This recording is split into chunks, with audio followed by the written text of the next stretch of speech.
শেষ কৰিম বিনা পইচা চৰকাৰী চাকৰি ল'ম দুখীয়া মানুহে অৰুণোদয় ল'ব আয়ুষ্মান ভাৰতৰ চিকিৎসা পাব মেট্ৰিকৰ কেণ্ডিডেটে চৰকাৰৰ পৰা পইচা পাব মহিলাসকলে 10,000 টকাৰ মহিলা উদ্যমিতা পাব বৰ এজন মুখ্যমন্ত্ৰী হৈ আজি যিবিলাক বক্তব্য উজনি অসমত দি আছে এইটো এটা অত্যন্ত নিন্দনীয় কথা বুলি আমি অনুভৱ কৰিছোঁ।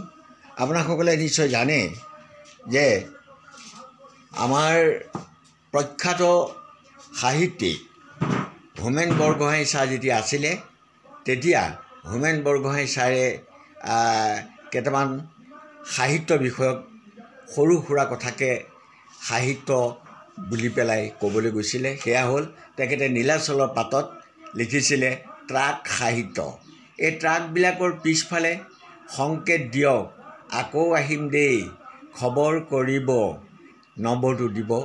গতিকে এনেকুৱা ধৰণৰ এটা সাহিত্য ৰচনা কৰিছিল কি শুৱলা নীলাচলৰ পাতত আমি পঢ়িছিলোঁ।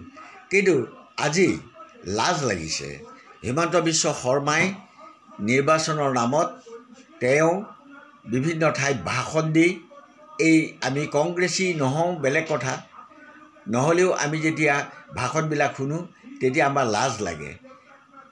হিমন্ত বিশ্ব শৰ্মাই কংগ্ৰেছক পোনপটীয়াকৈ আক্ৰমণ কৰিবলৈ গৈ তেখেতে কৈছে যে লুঙি তেওঁলোকে পতাকা কৰি লওক তেওঁলোকে হাতৰ পতাকা বাদ দিয়ক হাতৰ প্ৰতীক বাদ দিয়ক লুঙি প্ৰতীক কৰক। ইয়াত পৰে নিম্ন খাপৰলৈ হিমন্ত বিশ্ব শৰ্মা যোৱাটো উচিত নাছিল।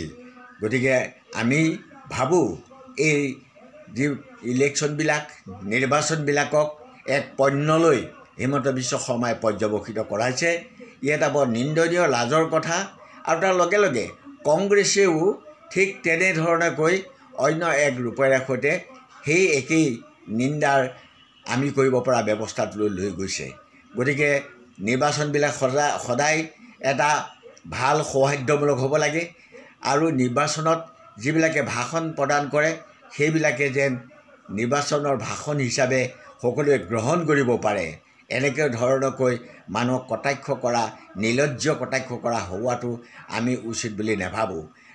হিমন্ত বিশ্ব শৰ্মাই কিমান কি দিব ৰাইজক বিশেষকৈ মহিলাসকলক প্ৰাধান্য কৰি তেওঁ একদম ঘোষণা কৰি গ'ল। এতিয়া লাজৰ কথা 1,70,000 কোটি টকা হিমন্ত বিশ্ব শৰ্মাই ধাৰত লৈ যাকে তাকে বিভিন্ন ধৰণৰ টকা দিব পাৰে আৰু এই টকাবিলাক আমাৰ যিসকল ভোটাৰ ৰাইজে শুনি আছে এই ভোটাৰ ৰাইজে সেই টকাবিলাক ক'ৰ পৰা আহিল নিশ্চয় চিন্তা কৰিব লাগে।